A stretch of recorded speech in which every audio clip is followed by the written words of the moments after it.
আল্লাহ পাক কিয়ামতে আল্লাহ পাক পরকালে জাহান্নামে আগুনের সমুদ্র তৈরি করে রেখেছেন। আমরা এতদিন জানি পানির সমুদ্র আছে, কিন্তু জাহান্নামে আগুনের সমুদ্র আছে, একটা নয় দুটো না হাজারো আছে। কোন মুমিন ব্যক্তি যদি রাতের অন্ধকারে আল্লাহর কাছে এক ফোঁটা চোখের পানি ফেলতে পারে, গোটা সমুদ্র মহাসমুদ্রের এই পানি দিয়ে চোখের পানি দিয়ে ওই আগুনের জাহান্নাম সমুদ্রে নিভে যাবে। তুমি তো এখনো কাঁদতে পারলে না, তুমি তো এখনো কান্না করা শিখতে পারলে না। আর আমি মাই চ্যালেঞ্জ করে বলছি, যেদিন তুমি কান্না করা শিখবে আল্লাহ তোমাকে পরিবর্তন করবে, গুমরা তুমি হবে না। বললে কোথায় আছে কোরআনে? মুমিনের কোয়ালিটি আর গুণাগুণ বর্ণনা করতে গেলে সারা রাত পার হয়ে যাবে। আমি আমার জীবন পরিবর্তন হাতিয়ার কিতাবের ভেতরে মুমিনের কোয়ালিটি বর্ণনা করতে গিয়ে 100 কোয়ালিটি আমি লিখে ফেলেছি কোরআনে কারীমের দলিল দিয়ে। সবটা আমি এখন বলতে পারবো না, শুধু একটা কোয়ালিটি আমি আপনাকে বলছি, যতক্ষণ না আপনি না কাঁদবেন পরিবর্তন আসবে না। বলো হুজুর নমুনা, কোরআনটা খোলো না, পারা নম্বর 19 সূরা ফুরকান পৃষ্ঠা নম্বর 4 মিডল পয়েন্টের একটু নিচে আয়াতটা আছে, ওয়াল্লাযীনা ইয়াবিতুনা লিরাব্বিহিম সুজদান ওয়া কিয়ামা ওয়াল্লাযীনা ইয়াকুলুনা রাব্বানা আসরিফ আন্না আযাবা জাহান্নাম ইন্না আযাবাহা কানা গারামা। মুমিনের কোয়ালিটি বর্ণনা করতে গিয়ে আল্লাহ পাক 19 পারা সূরা ফুরকানের 4 নম্বর পৃষ্ঠার নিচের দিকেই বলছেন, মুমিন যারা হবে রাত্রে লেপের কোলে ঢুকে আরাম করবে না। তাহলে কি করবে? বলে গভীর রাত্রে উঠে উজু করে মসজিদে গিয়ে আল্লাহর সামনে সেজদা করবে আর আল্লাহর কাছে কান্নাকাটি করতে থাকবে। হাফেজ সাহেব জিকিরের মজলিসের পরে কেমন কাঁদছিল, তার কান্না দেখে আমারই কান্না আসছিল। প্রিয় ভাইরা আমার, মুমিন যখন সেজদা করে কান্নাকাটি করে আর বলে কি, ইয়াকুলুনা রাব্বানা আসরিফ আন্না আযাবা জাহান্নাম। দুনিয়ার কোনো মানুষ জাহান্নামের আযাবের ভয় করুক আর না করুক, ওগো আল্লাহ আমি আযাবে জাহান্নাম ভয় করি। তুমি যদি আযাবে জাহান্নাম থেকে না বাঁচাও, কবরের আযাব থেকে যদি না বাঁচাও, বাঁচবো না। ঠিক না বেটি? কবরের পাশে দাঁড়াও, লাশের সামনে বারবার লাশকে দেখো, দেখো না তোমার যদি চোখ দিয়ে পানি না আসে, তোমার অন্তরে পানি আসবে, তোমার অন্তরে কান্না আসবে। আমার রাসূল বলেছেন, কবরের পাশে গেলে চোখ দিয়ে পানি না আসলেও অন্তর কানবে। কোনো লাশ, কোনো ব্যক্তি মারা গেলে লাশের পাশে যদি দাঁড়িয়ে অনেকক্ষণ লাশের দিকে তাকাও, চোখ দিয়ে পানি না আসলেও অন্তরে পানি আসবে। আসবে কি আসবে না? জোরে বলো, আসবে। তখন তুমি মনে করে নিবে পরিবর্তন আস্তে আস্তে আমার হয়ে যাচ্ছে। কবরের পাশে দাঁড়াবেন তো? 1 মিনিট দাঁড়াবেন? ক মিনিট? জোরে বলো, ক মিনিট? হ্যাঁ, কমপক্ষে আধা ঘন্টা। কত? আর যখন কেউ মারা যায়, ও দেখা তো দূরের কথা, লাশ জানা যায় আসার, জোরে বলো। অনেক ব্যস্ত আছি, ও সেদিনও ব্যস্ত। লোক এখানে মারা গেছে, ছোটবেলায় দেখতাম যখন মানুষ মারা যেত গোটা গ্রাম স্তব্ধ হয়ে যেত, ভয়ের পরিবেশ তৈরি হয়ে যেত। আর এখন এই দোয়া কুদ্দুয়ান, এ কে মারা গেছে, আচ্ছা ঠিক আছে আমি ব্যস্ত আছি, পরে হবেন। কত বাহানা, ঠিক না বেটি? মনে হয় ও কাঁদবে। আমার বাপ মারা গেছে, পাশে এক চাচা মরি রয়েছে, শুয়ে আছে, তা আমি কবর জিয়ারত করতে যাচ্ছি, এক চাচি আমার বলতে, বলছি বাবা কেউ তো যায় না, তা তুমি একটু দোয়া করে দিও, তোমার বাপের পাশে তোমার চাচা শুয়ে আছে। চিন্তা করো কিরকম ছেলে তৈরি করে গেছে, বুঝতে পারেননি? এই শিক্ষা না শিখলে কি হবে? ওই কবর দেখলেও ভয় পাবে, জীবনে দাঁড়াবে না। ভাড়া করে নিয়ে বলে কাঁদ, 500 টাকা দেবো, তো মৌলী সাহেব তো কাঁদবেই, তো ও তো টাকার জন্যই কাঁদছে, তো সত্যি করে কাঁদছে না। এই ঠিক না বেটি? তো কোথায় কোথায় কাঁদতে হবে তুমি জানো না? হ্যাঁ, জোরে বলো, জানো না? উসমান রাদিয়াল্লাহু তাআলা আনহু কবরের পাশে দাঁড়িয়ে কাঁদতেন। রাসূল বলেছেন, কবরের চাইতে ভয়ঙ্কর জায়গা আমি কোনো জায়গায় দেখিনি। জোরে বলুন সুবহানাল্লাহ। এগুলো বলবে কে? এগুলো তো জানতে হবে। প্রিয় ভাইরা আমার, পরিবর্তন যদি নিয়ে আসতে চাই, কান্না ছাড়া বিকল্প কোনো রাস্তা নেই। বেশি আপনাকে কাঁদতে হবে, হাসতে কম হবে। বলো হুজুর নমুনা, কোরআনটা খোলো না, পারা নাম্বার 10, সূরার নাম তাওবা, পৃষ্ঠা নাম্বার 19, ঠিক ওপরের দিকে আয়াতে কারিমাটা আছে, ইস্তাগফির লাকুম আও লা তাস্তাগফির লাকুম ইন তাস্তাগফির লাকুম 70 মাররাতান ফালান ইয়াগফিরাল্লাহু লাকুম যালিকা বিআন্নাকুম কাফারু বিল্লাহি ওয়া রাসূলিহি ওয়াল্লাহু লা ইয়াহদিল কওমাল ফাসিকিন। আল্লাহ পাক তার নবীকে সম্বোধন করে বলছেন, হাবিব ওদের জন্য ক্ষমা চান আর না চান সব বরাবর আপনার জন্য, কিন্তু মাথায় রাখবেন ফালাই ইয়াগফিরাল্লাহু লাহুম, 70 বারের মতো যদি ওদের জন্য ক্ষমা চান, আমি আল্লাহ কখনোই ক্ষমা করব না। কারণটা বর্ণনা করতে গিয়ে আল্লাহ পাক তার হাবিবকে সম্বোধন করে বলছেন, জালিকা বিআন্নাকুম কাফারু বিল্লাহি ওয়া রাসূলি, আল্লাহকে অস্বীকার করেছে, নবীর রিসালাতকে অস্বীকার করেছে, যারা আমাকে আমার রাসূলকে পরকালীন জিন্দেগিকে অস্বীকার করে, ওদের জন্য 1000 বার ক্ষমা চাইলেও আমি আল্লাহ ক্ষমা করব না। আমি ওদিকটা আর যাচ্ছি না, যেহেতু আরো দুটো প্রশ্ন বাকি আছে। চাচা আবু তালিবের লাশের দিকে তাকিয়ে রাসূলুল্লাহ সেদিন হাত তুলে দোয়া করেছিলেন, রব্বানা আমার চাচাকে ক্ষমা করে দাও না। কোরআনে 2 জায়গায় আয়াত নাজিল হয়ে গেল, মুশরিকের জন্য কোনো মুমিন আর নবী শান না যে তাদের জন্য ক্ষমা করবে সেই দিন থেকে আর মরণ পর্যন্ত আল্লাহর নবী কোনো বেঈমান মুশরিকের জন্য আর দোয়া করে না। করে? এই জোরে বলো, করে না। ঠিক ওই আয়াতের পরের আরেকটা আয়াত আছে, আল্লাহ পাক বলছেন, ফালইয়াযহাকু কালিলাও ওয়ালইয়াবকু কাসীরা জাযাআম বিমা কানু ইয়াকসিবুন। জোরে বলুন সুবহানাল্লাহ। আবার আল্লাহ পাক বলছেন, ওরা কাফেররা যতই হাসুক না কেন ওদের হাসিটা ক্ষণস্থায়ী, কিন্তু কিয়ামতে ওদের কান্নাটা হবে চিরস্থায়ী। কান্নার জোয়ার হবে, ভাটা কোনোদিন হবে না। আর মুমিন ঠিক তার উল্টো, মুমিন দুনিয়ার জীবনে হাসবে কম, মুমিন দুনিয়ার জীবনে হাসবে কম, কাঁদবে বেশি, আর আখিরাতে হাসির জোয়ার হবে, ভাটা কোনোদিন হবে না। কোরআনের আয়াত দ্বারা আমরা জানতে পারলাম, বুঝতে পারলাম, একজন মুমিন যে আল্লাহতে বিশ্বাসী, সে যখন দাবি করলো আমি আল্লাহকে বিশ্বাস করি, আমার আল্লাহ পাক বলছেন একথা বললেই আমি তাকে ছেড়ে দেব না। তার কিছু করণীয় আর বর্জনীয় আছে, সবটা আমি বললাম না, তো একটা নমুনা কোয়ালিটি আর গুণাগুণ দিলাম। মুমিন শুধু কানবে, বেশি হাসবে না। আমি একটা ছোট্ট ঘটনা বলছি, এরপরে 3 নম্বরে চলে যাব। খাদিজা যখন রাসূলুল্লাহকে মৃত্যুর আগে দুটো হাত ধরে বললেন, ইয়া রাসূলুল্লাহ আপনার কাছে আমার 3টে প্রশ্ন আছে। বলল, কি খাদিজা তুমি বলো? বলে, নাম্বার 1, আমি যখন মরে যাব আপনার গায়ে যে জুব্বাটা আছে ওই জুব্বাটা কাফনের কাফন হিসাবে আমার পরিয়ে দিবে। বলে, 2 নম্বর প্রশ্নটা কি?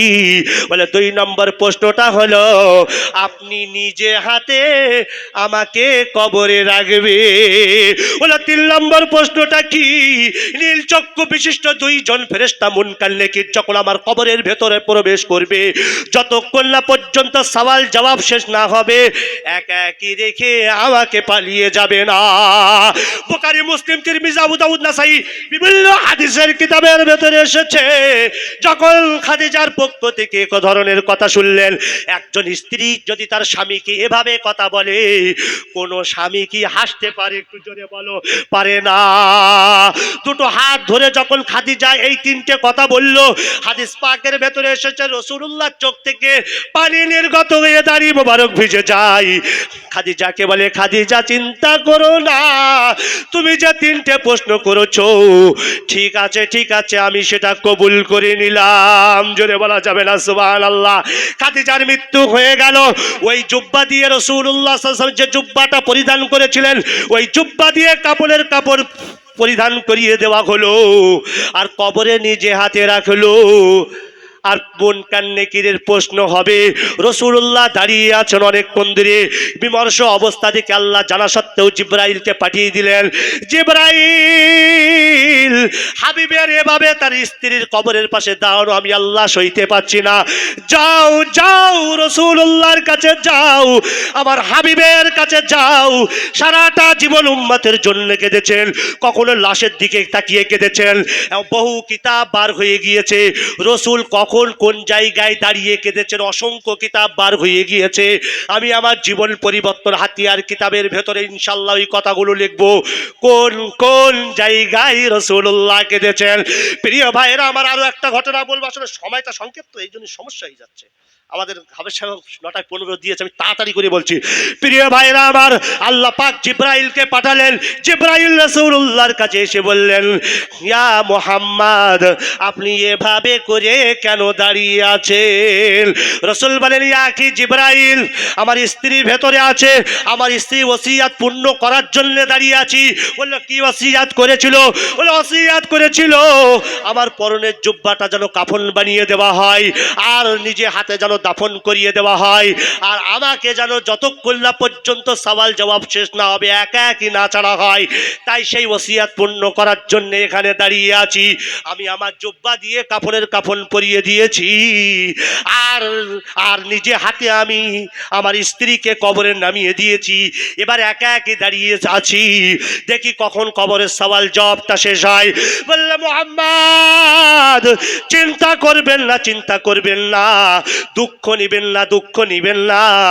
আল্লাহ পাক আপনার কাছে খাদিজার ব্যাপারে আমাকে পাঠিয়েছেন। আল্লাহ পাক বলেছেন, জিবরাইল, হাবিবের কাছে চলে যাও, চলে যাও, ওভাবে করে আমার হাবিব যেন না দাঁড়ায়। আর সে আজিম থেকে খাদিজার পক্ষ থেকে আমার আল্লাহ উত্তর দিয়ে দিবেন। জোরে বলা যাবে না সুবহানাল্লাহ। এই সেই খাদিজা যার উপরে আল্লাহ পাক স্বয়ং সালাম দিয়েছিলেন জিবরাইল মারফত, এই সেই খাদিজা। রাসূল করিম সাল্লাল্লাহু আলাইহি ওয়াসাল্লাম খাদিজা গোশত খেতে পছন্দ করতেন।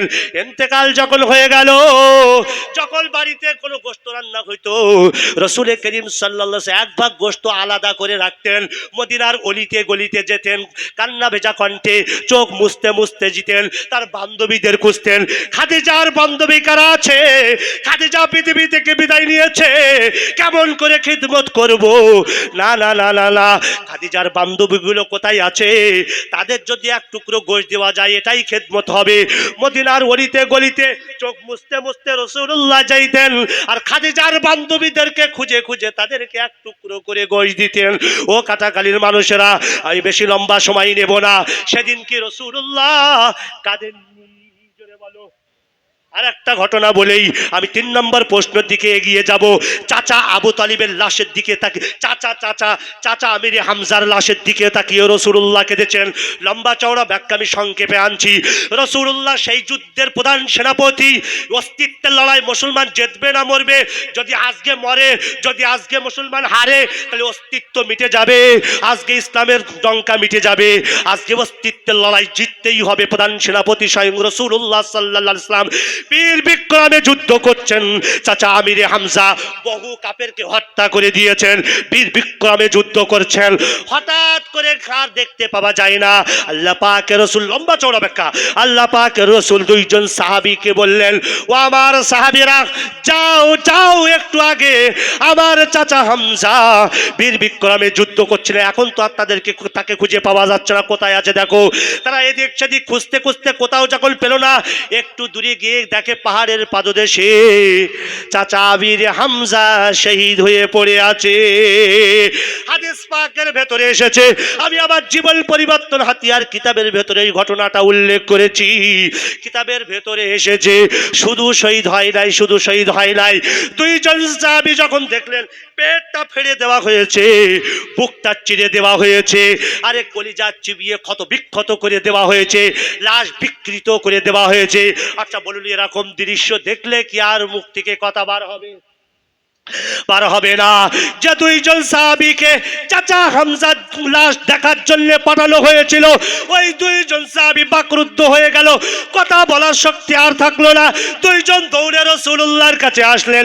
আল্লাহ পাকের রাসূল দুইজনকে জিজ্ঞাসা করছেন, আমার চাচাকে কি দেখলে? কথা বলতে পারছে না, বাকরুদ্ধ। এই সত্য কথা কিভাবে বলবে বুঝতে পারছে না।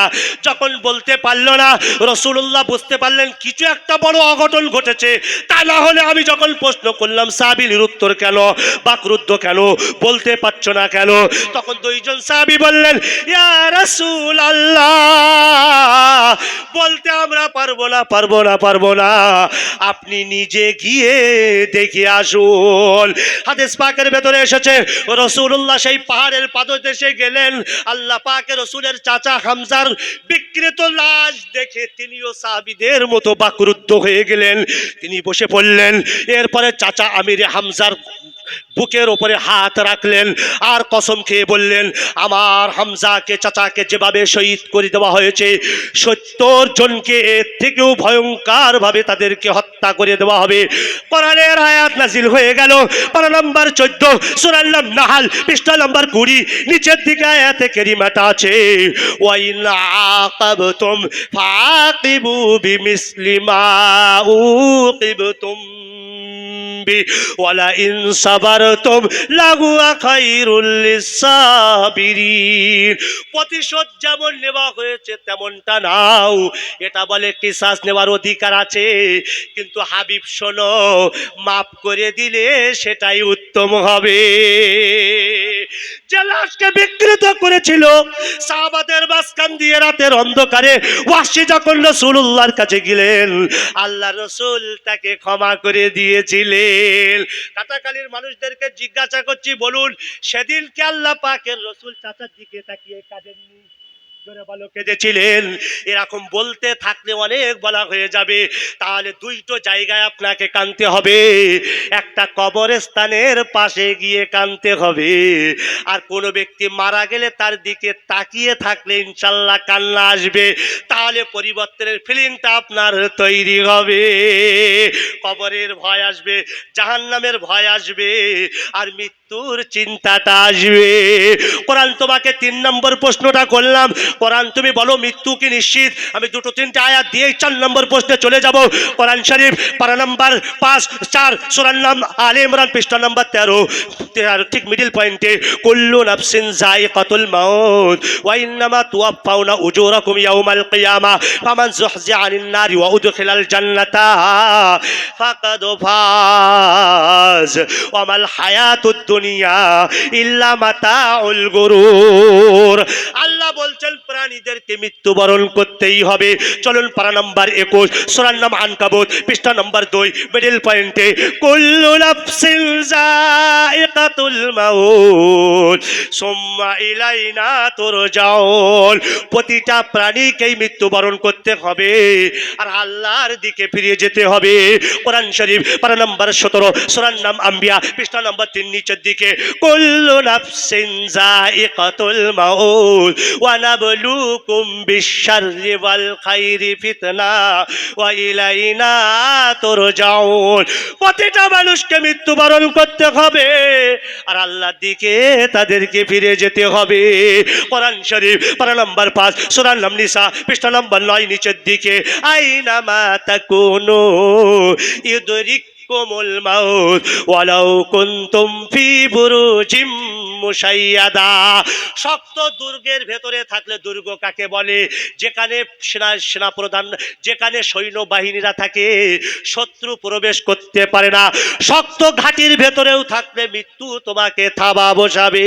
চলুন কোরআন শরীফ পারা নম্বর 28 সূরা নাম জুমা পৃষ্ঠা নম্বর 2 উপরের দিকে আছে, কুল ইন্নাল মাউতাল্লাযী তাফিরুনা মিনহু ফাইন্নাহু মুলাকিকুম সুম্মা তুরাদ্দুনা ইলা আলিমিল গায়বি ওয়াশ শাহাদাতি ফায়ুনাব্বিউকুম বিমা কুনতুম তা'মালুন। জোরে বলবেন না সুবহানাল্লাহ। কোরআন শরীফ পারা নম্বর 28 সূরা নাম জুমা পৃষ্ঠা নম্বর 2 উপরে, মুহাম্মদ তুমি বলে দাও যে মৃত্যু থেকে পলায়ন করছে, ওই মৃত্যু তোমাদেরকে সামনের দিকে দিয়ে গ্রাস করবে। কটা প্রশ্নের উত্তর দিলাম? তিনটে। 4 নম্বর প্রশ্ন কি ছিল, এটা বলেই বক্তব্য শেষ। 4 নম্বর প্রশ্ন ছিল কবরের আযাব সত্য কিনা। কোরআনের দলিল দিয়েই বক্তব্য শেষ করে দেব। কোরআন বলছে উজু করে আমাকে খোলো, পারা নাম্বার 11 সূরার নাম তাওবা পৃষ্ঠা নাম্বার 2 ঠিক উপরের দিকে আয়াতটা আছে, ওয়ামিম্মান হাওলাকুম মিনাল আরাবি মুনাফিকুন ওয়ামিন আহলিল মাদিনা মারাদু আলাল নিফাক লা তা'লামুহুম নাহনু না'লামুহুম সানু'আযযিবুহুম মাররাতাইন সুম্মা ইউরাদ্দুনা ইলা আযাবিল আযীম।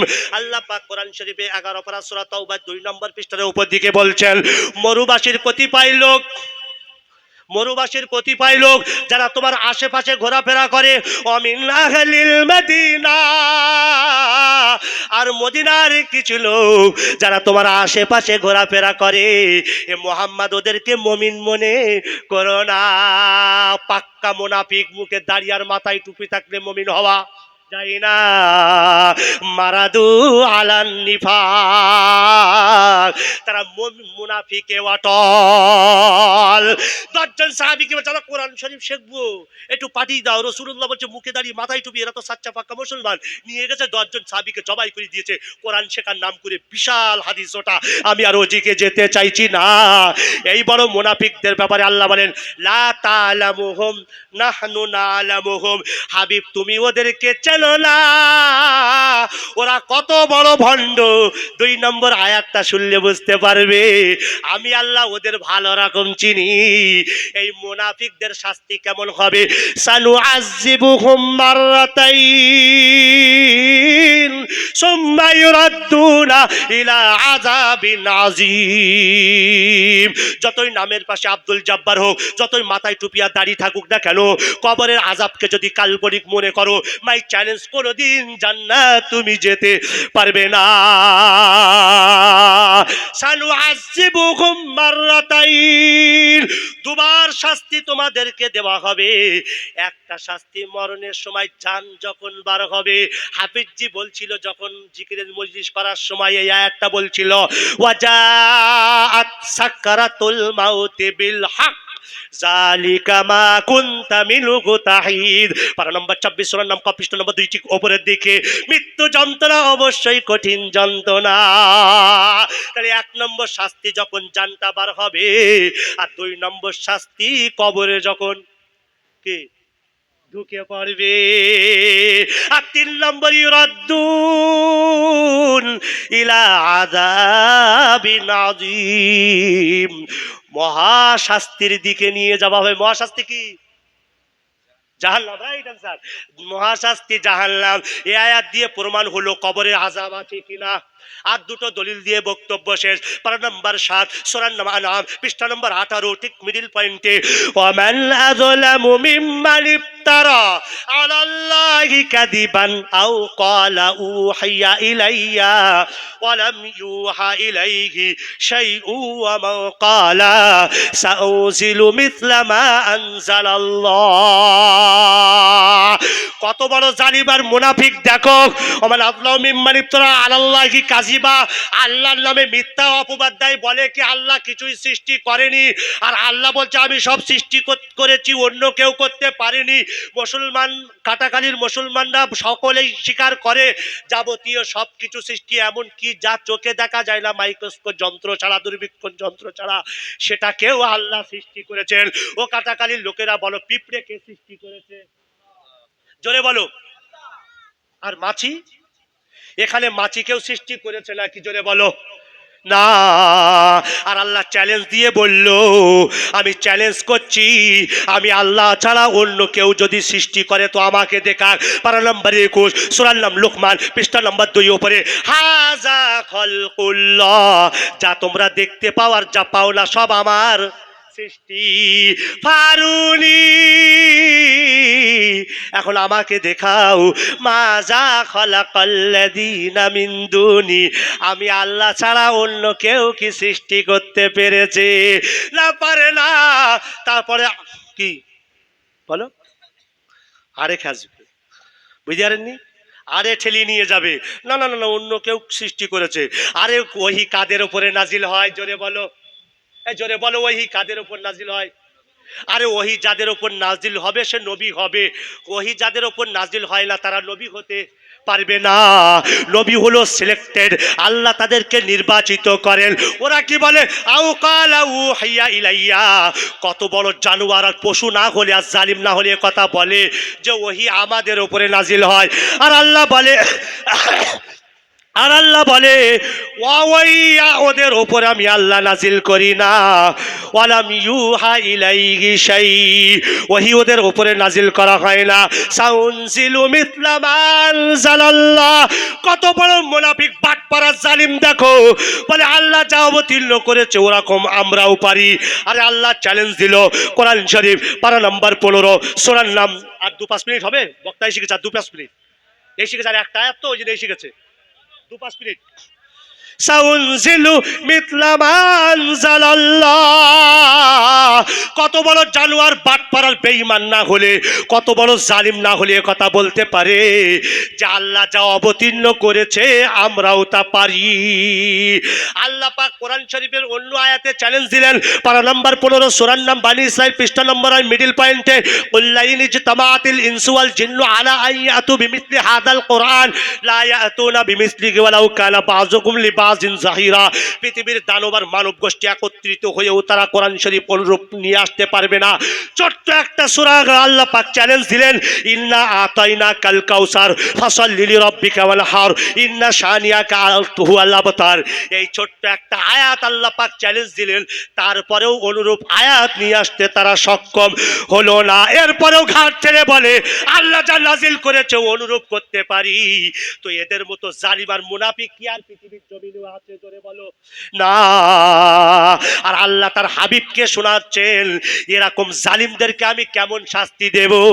ওয়ালাউ তারা ইজিজ জালিমুন, এদেরকে বলে জালিম, ফি গামারাতিল মাউত, এরা যখন মৃত্যু যন্ত্রণায় পতিত হবে, ওয়াল মালাইকাতু বাসিতু আইদিহিম, আমার আল্লাহর ফেরেশতারা, ক্রোধের ফেরেশতারা তারা তাদের হাতটাকে সম্প্রসারিত করে দেবে, বাড়িয়ে দেবে, আর বলবে আখরিজু আনফুসাকুম, জান বের কর, আল ইয়াউমা আযাবাল হুন, আজকে অবমাননা কর, শাস্তি দেওয়া হবে। তার মানে কবরে ঢুকলেই কিয়ামত পর্যন্ত এই বারজাকি জীবনে শাস্তি দেওয়া হবে। দুটো দলিল দিলাম, শেষ দলিল দিয়ে এই বক্তব্য শেষ। পারা নম্বর 24 সূরার নাম মুমিন পৃষ্ঠা নম্বর 11 মিডল পয়েন্টে আয়াতটা আছে, ফাওয়াকাউল্লাহু সাইয়্যাতি মা মাকারু ওয়া হাকা বিআলি ফিরআউনা সুউল আযাব, কঠিন শাস্তি ফিরআউনের সম্প্রদায়কে বেষ্টন করে নিল।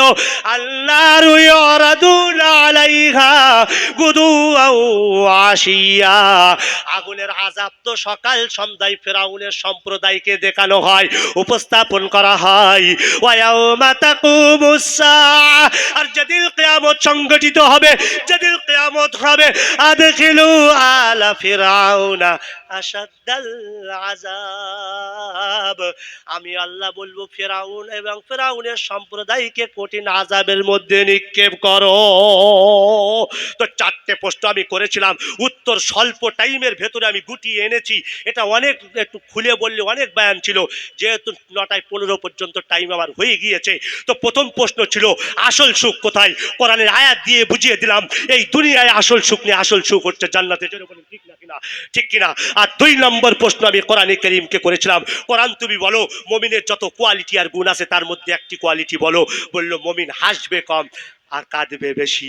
কিভাবে কাঁদবে, কোথায় কাঁদবে, সে ব্যাখ্যাও আমি নবীজির ঘটনা দিয়ে বর্ণনা করে দিলাম। আর নাম্বার 3, মৃত্যু অনিবার্য, এটা আমরা দেখি আর না দেখি, কোরআন তার সাক্ষী। আর নাম্বার 4, কবরের আযাব আছে, মহাসত্য, রাসূল বলেছেন নাম আযাবুল কবরি হাক্কুন, কবরের আযাব সত্য, সত্য এবং সত্য। সুতরাং যারা কাল্পনিক মনে করবে দাড়ি টুপি থাকলেও, নাম আব্দুল জব্বার হলেও কোনোদিন জান্নাত যেতে পারবে না। এই 4টে দলিল, 4টে প্রশ্ন কোরআনকে করেছিলাম, 4টে জ্ঞান আমরা অর্জন করলাম। আল্লাহ আমাদের সকলকে জান্নাতের প্রস্তুতি নেবার এবং কবরের প্রস্তুতি নেওয়ার তৌফিক দিই। এই বলেই সংক্ষিপ্ত বক্তব্য এখানেই শেষ করছি। ওয়া আখিরু দাওয়ানা আলহামদুলিল্লাহি রাব্বিল আলামিন। দরুদ শরীফ। আল্লাহ